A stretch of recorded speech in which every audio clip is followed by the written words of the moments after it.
What's up, guys? JP back at you once again, bringing you guys day number 11 in my 9th annual 31 Days of Horror. This is a series in which we watch and review 31 horror films in 31 days, all during the month of October, leading right up to Halloween. And continuing along here with day number 11, I decided to go with a brand new film. This film just came out this month here, and it is Tales from the Hood 3 from the year 2020.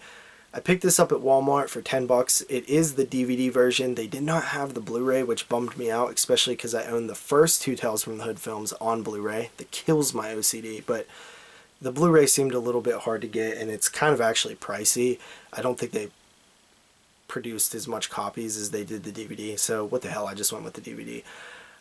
Tales from the Hood 1 is one of my favorite anthologies. It's probably my second favorite next to Trick or Treat. I reviewed it a few years ago on this series. And then a couple of years ago, Tales from the Hood 2 came out, which I was really interested in. And I reviewed that on this series as well, but I didn't really care for it at all. So I didn't have high hopes going into Tales from the Hood 3, especially with this cover. I just didn't think it was very good.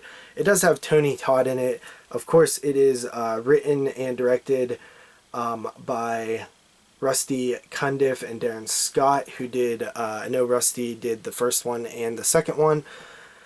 So, I don't know, I didn't know what to really expect. But I heard some positive things before I watched it, and then I popped it in, and right away, I could tell that it was going to be a better movie. It's, right off the bat, it's more cinematic.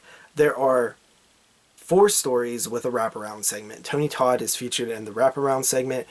The first story is pretty interesting. It follows a guy who owns these buildings, and he basically wants to move the family out so that they could tear down the building and build something else. The family inside is this black couple and their son, and he is going through chemotherapy. They don't want to move him because the stress is not good for the chemo.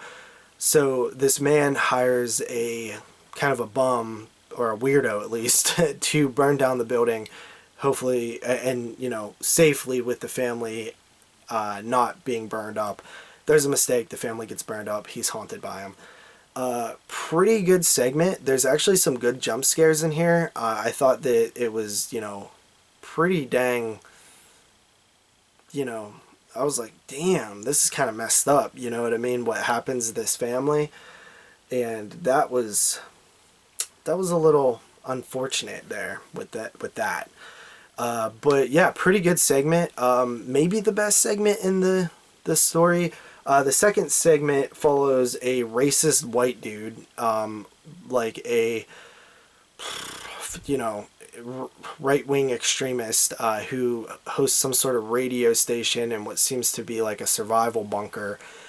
Meanwhile, he points guns at unknown assailants on his sort of perimeter, who we assume are maybe black people. And, he's just a douchebag. A lot of the segment is him talking and ranting, like some sort of Alex Jones type guy or something like that. There's a cool twist to this one. That's all I'll say. I really like the ending. I didn't think the meat on the bone was very good. It's all about the punchline with this one. You kind of have to suffer through some annoyance to get there. I wouldn't say it's really worth it, but I did like the ending. The weakest segment is the second segment.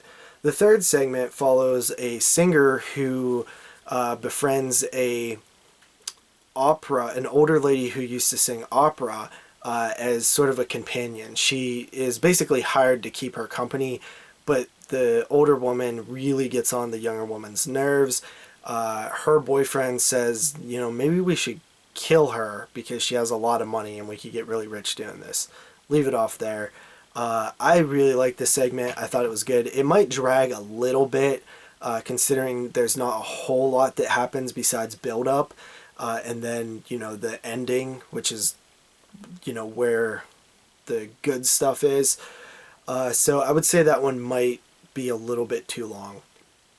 And the fourth segment follows a guy who is known on the news as somebody who sucker punches people and robs them, which I think has been, there have been people that have done that. I've seen videos of that, and it's horrifying to see that. It's turns my stomach. It's disgusting.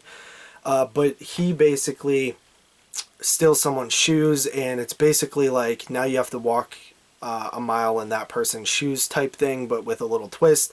This segment actually reminded me of the last segment in the original Tales from the Hood a little bit. It's not as good at all, but it definitely reminded me of it.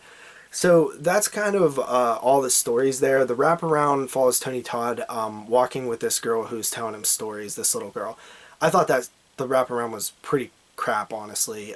Even Tony Todd's cool, but it just wasn't good. The first segment, I wish they would have actually made it more of sort of this dilapidated thing, like apartment or whatever, because it was a nice apartment. It didn't really make sense why they wanted to tear it down. It reminded me of People Under the Stairs a little bit. The second segment just didn't have much to offer besides the ending. The third segment, pretty good, but standard story. And the fourth segment I liked, but it could have been a little bit better. Overall, it is a solid anthology watch. I'm going to give it a 6.5 out of 10. I could go 7, but I'm going to go 6.5. Definitely a step in the right direction compared to the last one. I wish there was a little bit more hip-hop influence like the first Tales from the Hood, and maybe a little bit more hood. Honestly, they're not really hood stories at all. Maybe the last one is, which is, you know, I kind of like that culture in the original one, and I wish it would have been in this one, but it's not. But it's still decent. It's way better than the second one. So with that said, I'll see you guys next time with another one. Peace.